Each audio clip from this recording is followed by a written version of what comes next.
Hello. I feel like I have started and ended this presentation a million times so far, so I'm hopeful this is the final cut. My name is Caitlin Jarvis. I am coming to you virtually from Purdue University in West Lafayette, Indiana, where I am a PhD candidate. I am presenting my paper today, Enacting Supportive Communication in Loss, a Rhetorical Epistemology into Semantic Network Analysis, and I have two caveats, as we all do.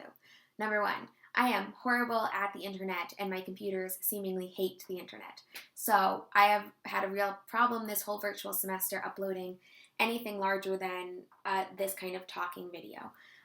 So I was hopeful that I'd be able to insert pictures of my graphs and PowerPoint slides, but that didn't really pan out. But if you have questions, please feel free to email me. I'm happy to share my graphs and talk through the significance of them. Second caveat is I had originally developed this research project as a way to interrogate the rhetorical underlying of text mining and semantic network analysis of computational methods. But as this paper took form, that has kind of dropped out, and as I rework it and revise it for its second life, I'm really removing the rhetoric edge. However, I'm so looking forward to receiving any feedback that anyone who watches this video and has thoughts is willing to share as I do kind of rework this paper. Anyway, caveats over. Let me tell you about this paper. So according to the CDC, about 12% of women in the United States will seek out medical advice for infertility, for failure to conceive. Infertility treatment, including IVF, IUI, even medicated cycles, is often considered one of the most stressful experiences of a woman's life because it's painful, time-intensive, expensive, and women who undergo it are likely to experience lower levels of well-being, life satisfaction, higher rates of depression, even PTSD. And so recognizing how painful infertility treatment is, how isolating it can be when no one else in your life understands the realities of going through infertility treatment, many women turn to online support groups. Online support groups are an important resource because they provide those who are struggling with infertility with a sense of community, a homogenous group of like-minded or like-experienced people. The groups are supportive, they promote empathy. They're also a place to access advice and information, including not just medical advice, but experiential advice and peer advice. I was particularly interested in how these groups navigate conversations of loss and grief because there are so many different types of losses in infertility, and I wanted to dive into how those losses are discussed. My research question was attuned to supportive communication, asking how is supportive communication enacted by members of an online infertility support group. I used a dual method of semantic network analysis and text mining. I looked at the top 60 threads on the infertility subreddit.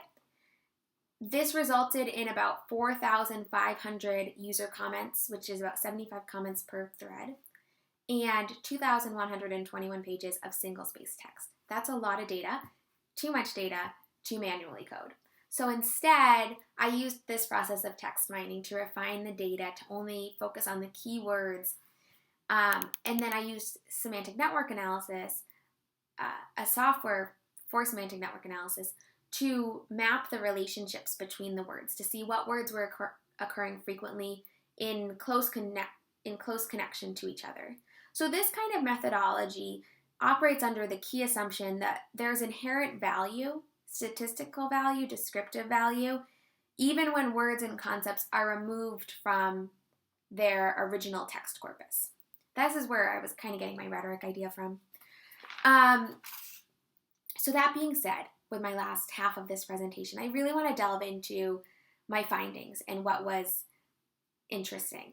So I identified 3 major patterns of supportive communication: the depersonalization of loss, the expression and validation of emotions, especially anger, and the creation of a culture within the group that really validates and appreciates alternative paths to parenthood, like adoption or fostering or even choosing not to become parents. But for the sake of time, I'm only going to focus on the first finding, which was the depersonalization of loss through medicalization. Medicalization is this process where expert knowledge, impartial knowledge, objective knowledge, the cat's coming in, but I've recorded this too many times, I can't stop, please go away, is valued over the lived experience, the embodied knowledge that you gain from living with a diagnosis like infertility. So oftentimes we're critical about medicalization because we believe that it disembodies patients, because it removes their agency, because it devalues the knowledge they gain from being a patient.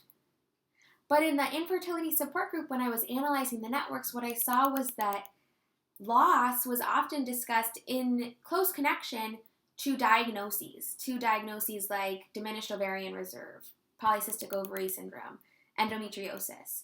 And they used those, and participants used those diagnoses to justify why they needed, or to justify and explain their losses, to normalize their losses.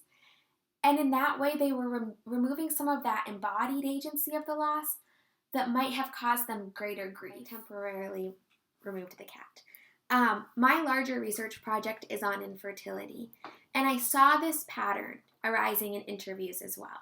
When women would experience a miscarriage, they either had the option to let the miscarriage occur naturally or to go to the hospital and have a D&C. Women who had a D&C were more likely to express or were more likely to experience a deeply painful sense of grief versus women who let the miscarriage occur naturally or who were forced to have the miscarriage occur naturally. It was painful. It was emotional. Like, it was physically painful and emotional. Much more emotional than the D&C. And so after I did the text mining and semantic network analysis, after I saw this connection between diagnoses and loss, I went back to the text, I went back to all the comments, and I tried to understand what was happening as I read the comments. And I pulled out qualitative examples. One, for example, had a woman posting that she had experienced 6 miscarriages, and she was really looking for any advice anyone else who had experienced multiple recurrent losses could give. Someone commented, "Do you have a diagnosis for why you've had 6 losses? I myself had 6 losses, and we got a diagnosis of balanced translocation, which explained it. That was after number 3. I've had all these same feelings, every single one. We did eventually have success. Hugs to you both. You're definitely not alone." And so in the group, there's this value of having a diagnosis, even women who have unexplained infertility, whose infertility cannot clearly be connected to some pre-existing condition, are likely to rely on statistics and medical facts in a larger medicalization discourse to help depersonalize and normalize their losses. And so in my discussion, as I analyzed these three forms of supportive communication, what I really began to see was that these groups both embrace medicalization while also pushing back against it. I was really attuned to the way in which medicalization was present as both a big D discourse, as an ideological discourse, and as a little d discourse, as an everyday. So as I continue to play with and play through the findings from this project, as I continue to analyze the networks and gather more data from Reddit, I'm continually trying to figure out what this form of supportive communication, what this interaction with medicalization and against medicalization, what this tells us about the social construction of infertility and the embodied lived experience of infertility. We know quite a bit about how infertility is rhetorically constructed, especially thanks to Robin Jensen. We know quite a bit about the medical treatment options available for infertility and what those look like. What we don't know as much about is what it's like to live day in and day out going through infertility treatment. And my dream is that my research can begin to get at that through a qualitative, interpretivist, feminist, crystallized perspective. And so thank you for watching my presentation. I am trying to splice this together to remove some more cat-focused clips that I tried to delete out, but I hope my cat, whose name is Mercutio, provided some levity on what is always a difficult topic to talk about. I love to talk about this research. I love to talk and share resources about infertility as someone who has gone through infertility treatment myself, and so please feel free to reach out, and I'm happy to also, like I said, share my graphs. Have a great afternoon. I'm sorry that we're not all in Australia.